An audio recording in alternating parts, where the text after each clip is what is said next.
Is there any way? I hate this question. I always like we've connected with you. You're at the top of the tornado, which means you're either gonna be flung off and be a cautionary tale of the velocity of a human body, or end up somewhere random. Like as what part legend. is the best part of the tornado to be in? Top or bottom? Top, center, and then you end up it's like Ripley's Believe It or Not. Judd Apatow was in Kansas when this tornado sucked him up. He ended up sitting in Hawaii, happily married, as opposed to whoa, fuck him, wow! Which is what but like you so far so good. Yeah. You're doing all right. Yeah. You started scrapping and wanting, and you've been transparent about it. Like there's 190 people in here. Some of them are surely bad people. Some of them are good people. A lot of them. You guys are all good people. Is there any way to like after all of these decades of you with these roller coasters, it's dumb. It's that's what they always want. What's your advice to young people? Is what I'm saying. Well, what is what is the advice to young people? It could take the form of maybe a more practical way of asking it, because it might get a more sincere answer. Is what do you wish you could poke your head through a Dr. Strangehole and say to yourself? What's your advice to Dan Harmon so he's not so freaked out right now? No, what do you wish you could say to yourself? Pick an age. Yeah. I mean, if you want to pick 17. Well, I think the one thing that I got out of being around Gary was because I never thought about any of the things that he talked about before meeting him, in terms of you write from a personal place, you're trying to learn who you are through your creativity. He was a guy who didn't, he wasn't really part of the system. Like, he made these shows, but he didn't seem like he was a part of show business, like he just did his things on the side.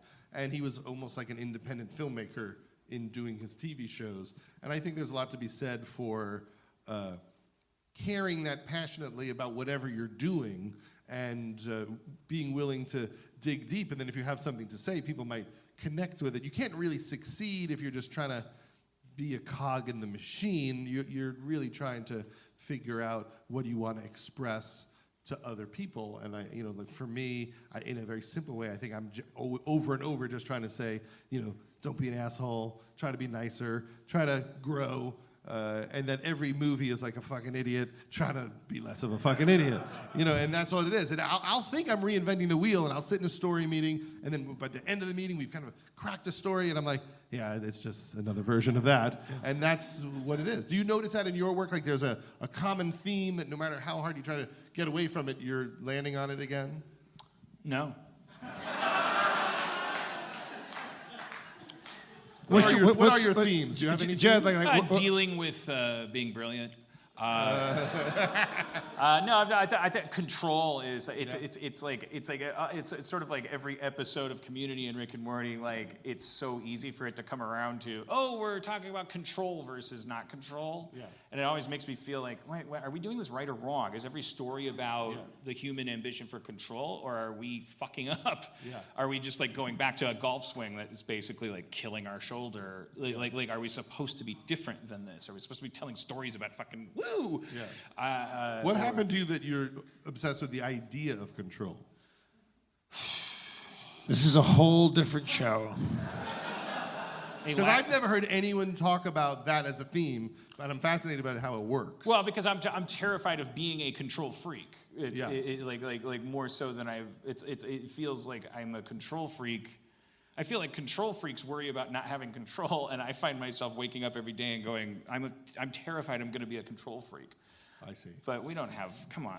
But everyone is a control freak. It's just like how you carry it. Like, I'm sure there's no difference between how I'm controlling things and how you're controlling things. It's just how we're acting around the office. Yes. And that brings us to Twitter and this new age where it's like, has any of this become cash-inable? Or is the common man or lady? You can be common. Can I finish? Like, can they say, you're all right, you did it, but not mean you did it like you made 3 branded content videos that won a Chloe. Like you meaning like no, because you did all that stuff. All right, you're not gross anymore. Like you're not like I'd touch your hand in square dancing. Like I wouldn't.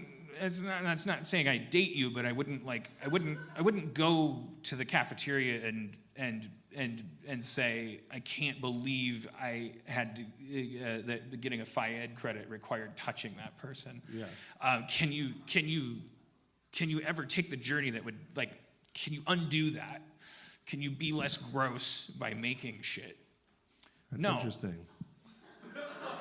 I think you hate yourself in a different way than I hate myself. All right, I wasn't even, I was just kidding.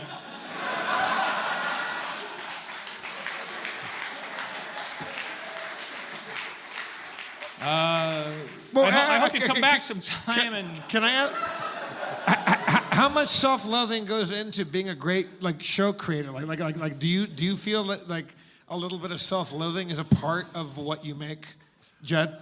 I think I got lucky. I see my career in 2 phases, which is I had all these shows canceled, and I felt like they were good, and I had movies that didn't do well, like Cable Guy and Heavyweights that I liked, and I was like, I think I'm out of sync with the world. Like the things that I like, I think they are good, but I guess I'm never gonna transcend and connect with the audience.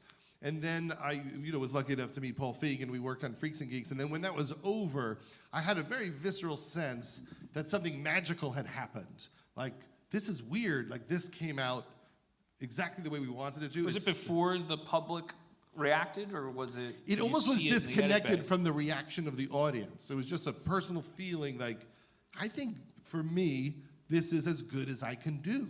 And I think it works perfectly the way we wanted it to. And as a result, I'm going to look at the rest of my career as like an aftermath. And so, it's almost like a trick on myself. Like, I did it once, so I could take all that pressure off of myself and just try a bunch of shit, because I really only wanted to prove to myself once that I knew what I was doing, and that everything else can be an experiment. So, identify the top of your Apatow. No, that didn't work. Does that make any sense? The connection of Apatow and then the word tower? A little too much. Yes. I'm getting... I did. Joel Hodgson came to an epiphany. You know Joel? Yes, About Mystery Science Theater. Like, he had a love-hate relationship with it because of what it represented in his life. And so he kind of... You got lucky enough to... Sounds like you were in the edit bay on Freaks and Geeks, and you're like, you know what? If I think it's going to get better than this... I may be right, I may be wrong, but one thing's for certain, I have unreasonable expectations if I compare. That's how I feel about Rick and Morty. Yeah. I'm like, Community was fucking perfect, therefore, Rick and Morty, I'm like, if you ever expect to be this happy about something you've made, you're dumb. And that doesn't mean you're not going to, and it doesn't mean you are. It is that atoning with good enough is good enough. Yeah. Or just not even good enough. Just I'm giving myself to it. I'm being as creative as I can be, and I have the courage to put that out there, and we'll see what it is. I'm not holding back. I'm not trying to obsess on how people are going to feel about it. Right. It's a pure expression. Because you're not letting yourself be defined. Hi, sorry. That happens a lot. I'm hidden. But you find you're taking the pressure off yourself, and you're not letting yourself be defined by your work. So in that sense, it's not about your ego. It's really just about focusing on the thing that you're doing. Yeah. Can you get to that place? Right. And then, but there's always that other part of you that's like, I'm gross. You're right. You're aware well, that of we carry with us. You're trying to let the dominant thing be, I'm going to try to be in flow on whatever this creative expression is and put it out there. And whatever happens. It's not fair to people to it's like a writer on a contract with the audience didn't sign. They go, oh, do you like that show Mighty Mouse? Yeah, it's great. Hey, did you know the guy that created it wants you to think that he's a good person? Well, I don't know. I don't know. I'm not prepared to have that conversation. What I'm very prepared to tell you is that I enjoyed Mighty Mouse episode 3 yesterday and may change my mind tomorrow and have a full fucking right to. And it's like that's I think the lesson I just learned tonight, and it But really that's the embarrassing. fuel. But that's like the fuel. Like your fuel to do the work sometimes is, I'm gross. Are You we know. boring you? He just yawned. Who, me? Oh yeah, it's all right. No, but that's like your fuel. Judd, is that, like you can't do the work unless you have some like insane wound you're trying to like overcompensate for. And so the real question is, at a certain age, could you go, I can find a different fuel than this weird insecurity, self-hatred, and do it from a different place? Yeah. I mean, the metaphors there it could include like aerospace, where it's like it takes a different form of propulsion to get to certain places, and then it's like things need to detach and take over, or you're a bad rocket, like you're flying on fucking diesel to the moon. How does Judd, pole vaulting? How does Dan get as mellow as you? What could he learn from you how to be? Well, your worst nightmare needs to become a reality for that to happen. Because every seat's filled in here because of my mania. Go ahead, you can tell him. Go ahead, tell him. What would it take to make me mellow? I'm just saying, calm the fuck down, motherfucker. I'm not the one. I've been like, haven't we done too much show? Like, I thought I was the responsible. Do you think you're in pre-crazy, prime crazy, or post-crazy?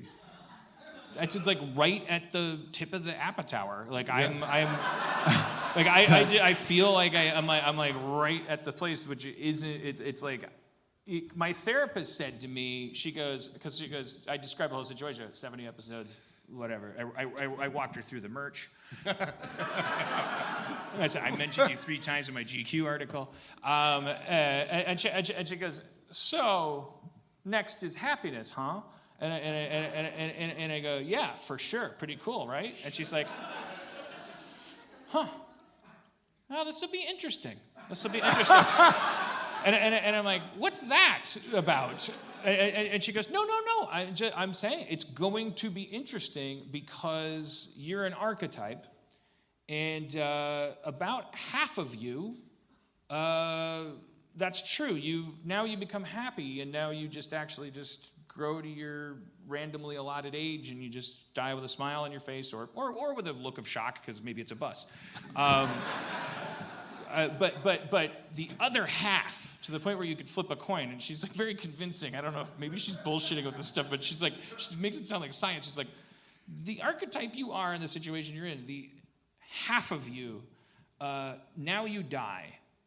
Now you put on slippers, as she said, and you drink yourself to death. Because you don't know how to process happiness. And I was like, all right. And she's like, yeah. It's gonna be interesting. Like, what is your job? Cliffhanger! Slippers full of poop. Thank you so much, Hayworth Theater. The Dynasty typewriter. Can we give it up for Judd Apatow? Judd Apatow! Thank you, Judd. Spencer Crittenden. And as always, Church, Chris, Sarah, Levy, Brian, Yusa, Nolan, everybody. Also, all of you for coming out and seeing us live here downtown in the rape capital of Los Angeles, California. We love you. Drive fast, take chances. Zach McKeever, put some beats on.